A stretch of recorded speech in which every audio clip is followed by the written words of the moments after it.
for round two, and this is quite a sight to behold. Bet you guys haven't seen me over at my Stephen King shelf in quite some time. Well, I got you guys another ranking and review of a short story collection. And that short story collection, you guys were teased in my last video, but I'm just going to tease you again. That collection is Everything's Eventual, and this has 14 Dark Tales. This was released in 2002, and I have my ranking right here, and I'm going to give you guys a brief thought on each story. So this should not be too painful.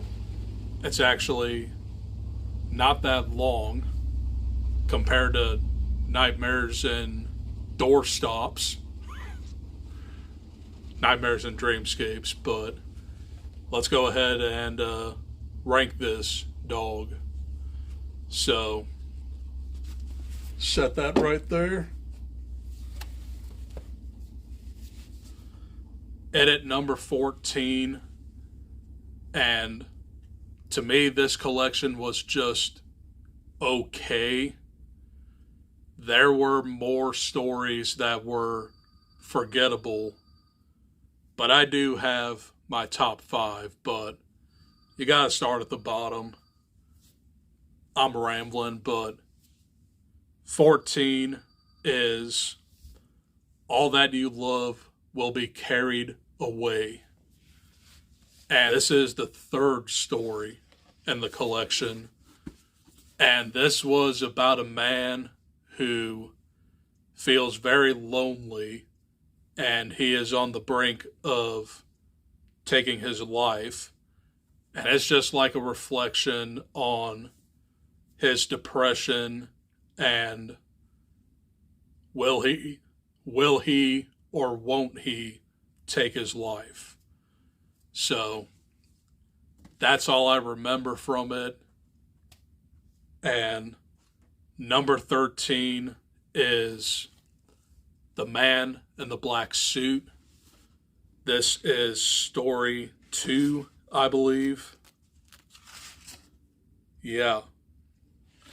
So, The Man in the Black Suit was Stephen King's vision for Nathaniel Hawthorne, the tale of Goodman Brown.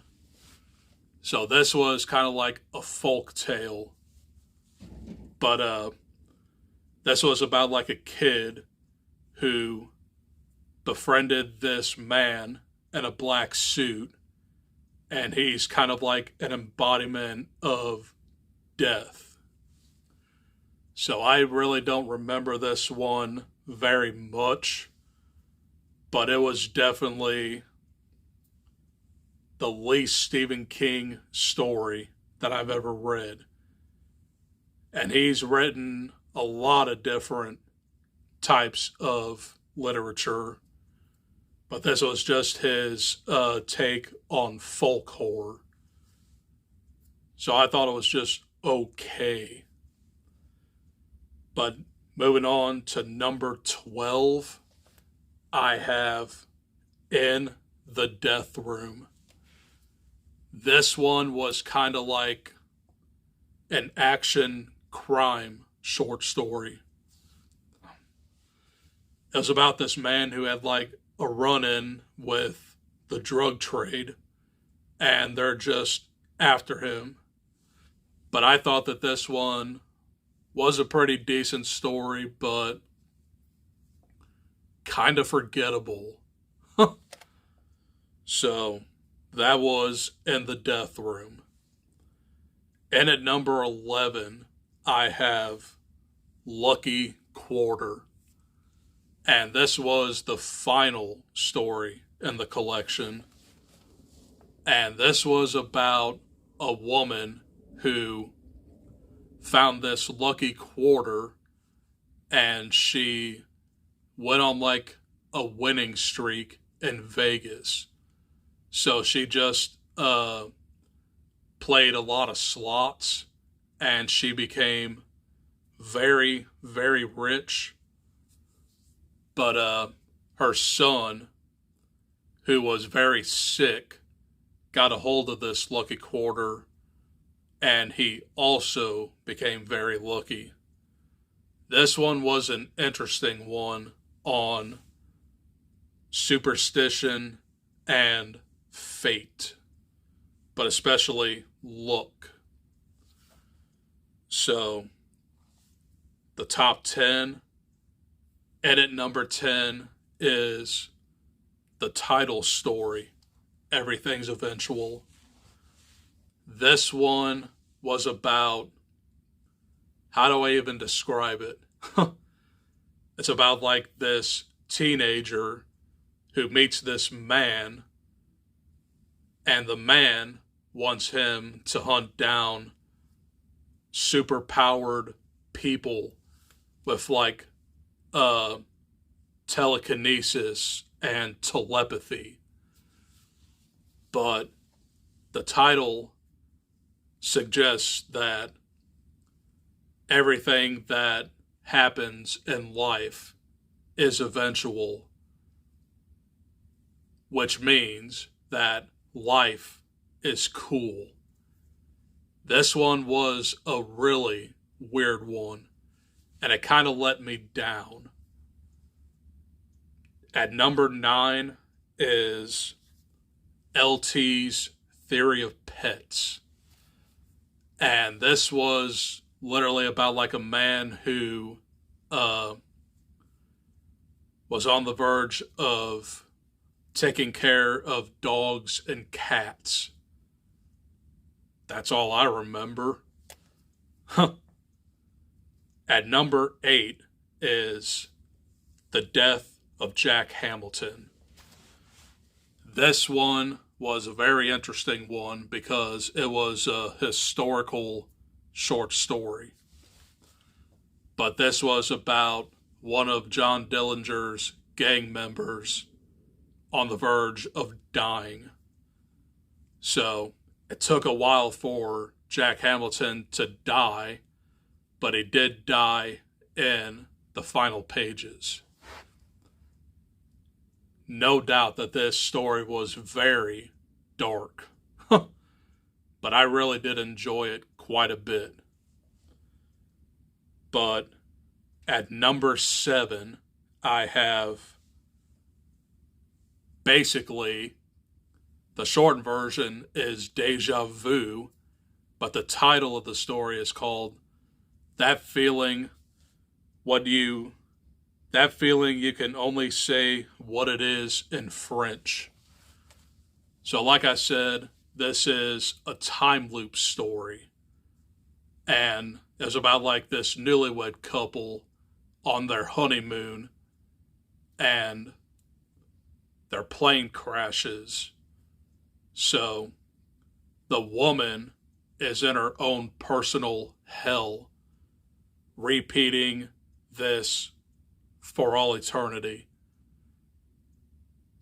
Repetition is definitely everybody's hell, because deja vu is very scary. This one was a very, very scary short story.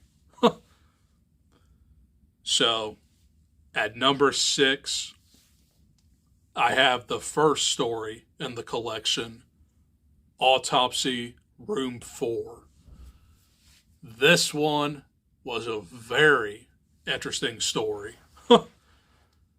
So, it's a story that makes you think about what is going to happen, but it doesn't happen.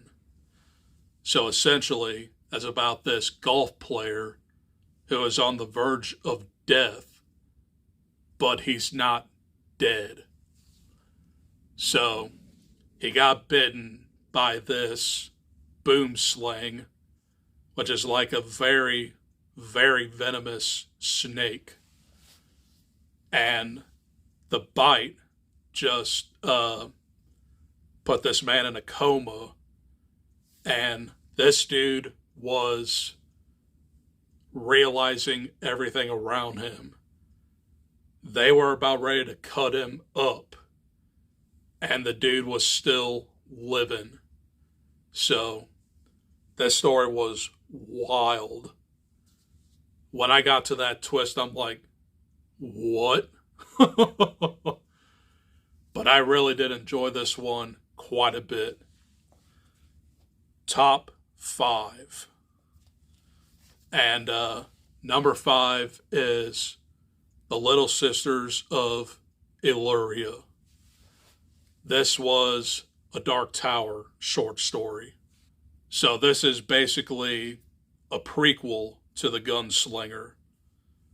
And this features Roland just going through the desert, and he comes across Illyria, which is like a convent that is filled with vampiric nuns. I really did enjoy this one. Very weird, but very entertaining as well. And that ending was actually kind of sad as well. But not going to give it away. You have to read the story. Number 4 is The Road Virus Heads North. This was about a cursed painting. And I forgot what was actually in the painting, but I think it was like a car or something. And this painting just like caused mass hysteria throughout all of the owners who owned this painting. This was a very decent one, of course. But my top 3 are, in my opinion, the best of this collection. So at number 3, I have 1408. And this was a story that I was highly anticipating in this collection. But to me, the movie was done better. This story kind of felt open-ended, but I still really did enjoy the story. But it was about this author by the name of Mike Enslin, who writes nothing but paranormal books. And he wants to convince himself that 1408 at the Dolphin Hotel is not haunted. So the concierge tells him otherwise, but he ends up staying the night in 1408, and he just goes mad. Classic Stephen King story, but the movie is better. Number 2, taking the silver position, is the lunch at the Gotham Cafe. This was a very bonkers story. This was about a lunch date gone bad because the maitre d' went cuckoo for Cocoa Puffs, and he like literally almost killed the entire restaurant. But this story was extremely goofy, but it was very fun. I mean, this maitre d' like stabbed a lawyer right in the head. I'm like, yo. But I really did enjoy this one quite a bit. But taking the gold medal, my number 1 is Riding the Bullet. This was a story on grief. And it was about like this college age kid going home to see his dying mother.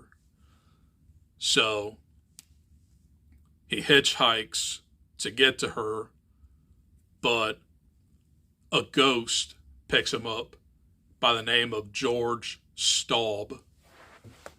And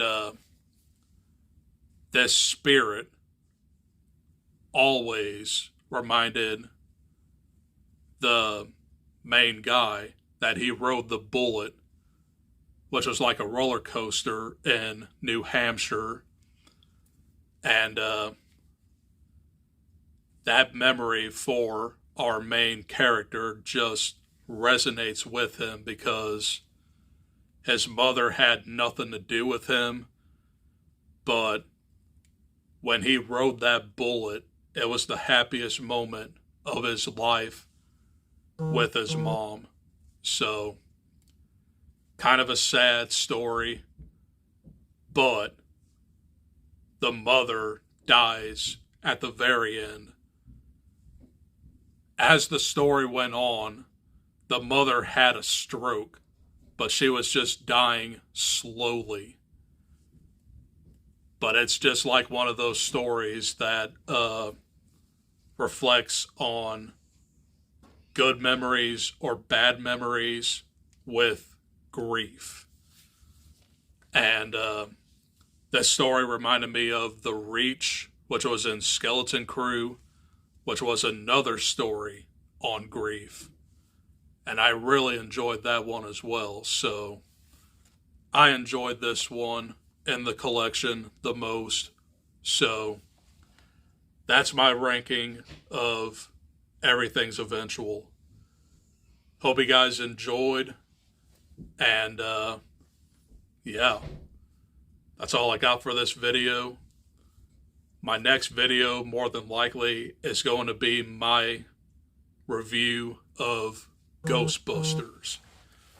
So I'm going to go ahead and start that series leading up to Frozen Empire. And then by the weekend, I'll hopefully see Imaginary and Kung Fu Panda 4. So look forward to all these videos coming soon. But I'll leave you guys at this, and I'll see you guys in the next one. Adios. Peace.